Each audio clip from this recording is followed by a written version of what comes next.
കുളിയൊക്കെ കഴിഞ്ഞ് പള്ളിയിൽ പോകാനുള്ള സമയമാകാൻ വേണ്ടിയിട്ട് ക്ലോക്കിലേക്ക് ഇങ്ങനെ നോക്കി കിടക്കുക.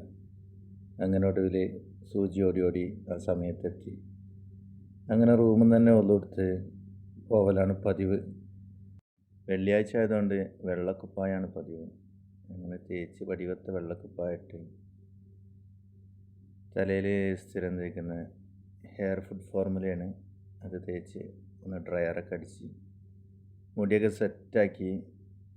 എങ്ങനെ സെറ്റാവാതെ നിൽക്കുന്ന മുടി ഒന്ന് ഡ്രയർ അടിച്ചാൽ സെറ്റാവട്ടെ. അത് കഴിഞ്ഞ് ഇന്ന് വെള്ളിയാഴ്ച സ്പെഷ്യലല്ലേ, കുറച്ച് അത്തറൊക്കെ തേച്ച്. എത്ര അത്തറ് തേച്ചാലും നമുക്കൊന്നൊരു 2 അടി സ്പ്രേ അടിക്കണം, എന്നാലേ ഒരു തൃപ്തിയാവുള്ളൂ. അങ്ങനെ മൊഞ്ചൊക്കെ നോക്കി ഇതാ പുറത്തേക്ക് ഇറങ്ങി. നമ്മൾ സ്ഥിരം പോകുന്ന വഴികൾ തന്നെയാണ്. ഇവിടെ ഇതാ ഒരു നാരങ്ങ ഉണ്ടായിട്ടുണ്ട് കേട്ടോ.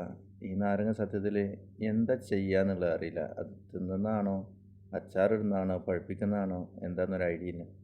എൻ്റെ ബീവിനോട് ചോദിച്ചപ്പോൾ ഓള് പറഞ്ഞത് അത് അച്ചാറിടുന്നതാണെന്നാ. പക്ഷെ എങ്ങനെ അച്ചാറിടാന്ന് വലിയൊരു ഐഡിയ ഇല്ല.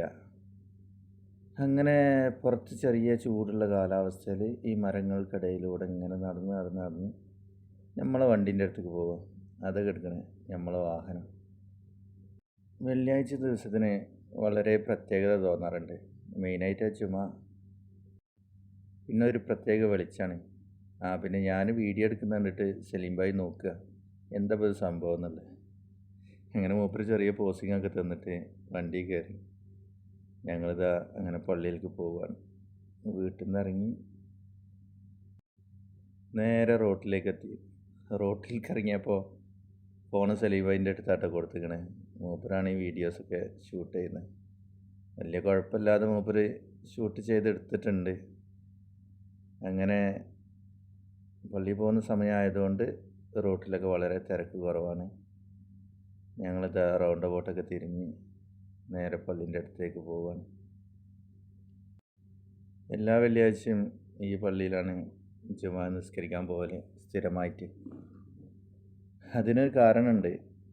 ജുമാ കഴിഞ്ഞാൽ പിന്നെ നമ്മളെ കുറേ ചങ്കുകൾ കുറച്ച് നേരം നിന്ന് വർത്തമാനം പറയാൻ കിട്ടും. അപ്പോൾ അത് നല്ലൊരു ഫീലാണ്. അങ്ങനെ ഇതാ പള്ളീൻ്റെ അടുത്തെത്തി. ഒരുപാട് ആൾക്കാരൊന്നും ഈ പള്ളിയിൽ ഉണ്ടാവലില്ല. ഇതത്ര വലിയൊരു പള്ളിയല്ല. പക്ഷേ ഞങ്ങൾ സ്ഥിരമായിട്ട് ഇതിലേക്കാണ് വരാറ്. അങ്ങനെ പാർക്ക് ചെയ്തിരുന്ന മരച്ചോട്ടിലൊക്കെ മുന്നേ വന്ന ആൾക്കാർ സ്ഥലം പിടിച്ചിരുന്നു. എന്നാലും ചെറിയൊരു സ്ഥലത്ത് പാർക്ക് ചെയ്ത് ചെറിയ തണലത്ത് അങ്ങനെ പള്ളിൻ്റെ അകത്തേക്ക് മാഷാ അല്ലാഹ് കയറുകയാണ്. ഈ പള്ളീൻ്റെ